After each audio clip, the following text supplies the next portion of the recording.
un des grands obstacles à l'abandon à Dieu est bien sûr la présence de la souffrance dans notre propre vie, comme dans le monde qui nous entoure. Même pour ceux qui s'abandonnent à Dieu,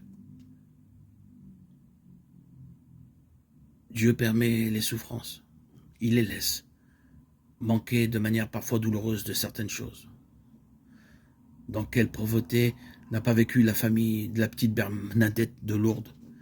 N'est-ce pas vain démenti de la parole de l'Évangile? Non, car le Seigneur peut nous laisser manquer de certaines choses, jugées parfois indispensables aux yeux du monde. Mais il ne nous laissera jamais privés de l'essentiel, de sa présence, de sa paix et de tout ce qui est nécessaire pour la pleine réalisation de notre vie selon ses projets sur nous. S'il permet des souffrances, notre force alors, c'est de croire. Comme le dit Thérèse de Lisieux, que Dieu ne permet pas de souffrances inutiles. Dans le domaine de notre vie personnelle, comme dans celui de l'histoire du monde, nous devons être convaincus, si nous voulons aller jusqu'au bout de notre foi chrétienne, que Dieu est assez bon et assez puissant pour utiliser tout mal, quel qu'il soit, toute souffrance, aussi absurde et inutile paraisse-t-elle, en notre faveur. Nous ne pouvons avoir de cela aucune certitude mathématique ou philosophique. Ce ne peut être qu'un acte de foi. Mais c'est précisément à cet acte de foi que nous invite la proclamation de la résurrection de Jésus, comprise et accueillie comme la victoire définitive de Dieu sur le mal. Le mal est un mystère, un scandale, et le restera toujours.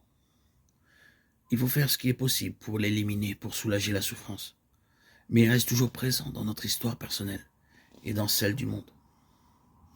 Sa place dans l'économie de la rédemption relève de la sagesse de Dieu, qui n'est pas la sagesse des hommes. Elle gardera toujours quelque chose d'incompréhensible. Car vos pensées ne sont pas mes pensées, et mes voix ne sont pas vos voix, parole du Seigneur.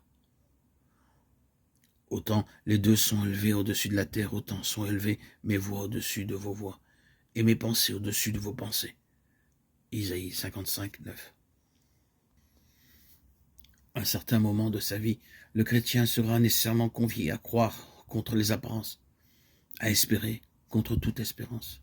Romains 4, 18. Il y a inévitablement des circonstances où nous ne pouvons pas comprendre le pourquoi de l'agir de Dieu. Car ce n'est plus la sagesse des hommes, une sagesse à notre portée, compréhensible, explicable par l'intelligence humaine. Mais la sagesse divine, mystérieuse et incompréhensible, qui intervient alors. Et heureusement que nous ne pouvons pas toujours comprendre. Sinon, comment serait-il possible de laisser la sagesse de Dieu libre d'agir selon ses desseins? Où y aurait-il place pour la confiance? Il est vrai que pour beaucoup de choses, nous ne ferions pas comme Dieu fait. Nous n'aurions pas choisi la folie de la croix comme moyen de rédemption.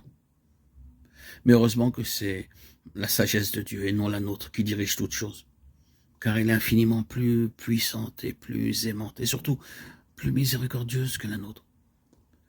Et si la sagesse de Dieu est incompréhensible dans ses voies, dans sa manière d'agir à notre égard, parfois bien déroutante, disons-nous bien que cela est le gage, qu'elle sera aussi incompréhensible en ce qu'elle prépare pour ceux qui espèrent en elle. Ce qu'elle prépare dépasse infiniment en gloire et beauté ce que nous pouvons imaginer ou concevoir. Nous annonçons ce que l'œil n'a pas vu et que l'oreille n'a pas entendu, ce qui n'est pas monté au cœur de l'homme, tout ce que Dieu a préparé pour ceux qui l'aiment. 1 Corinthiens 2, 9.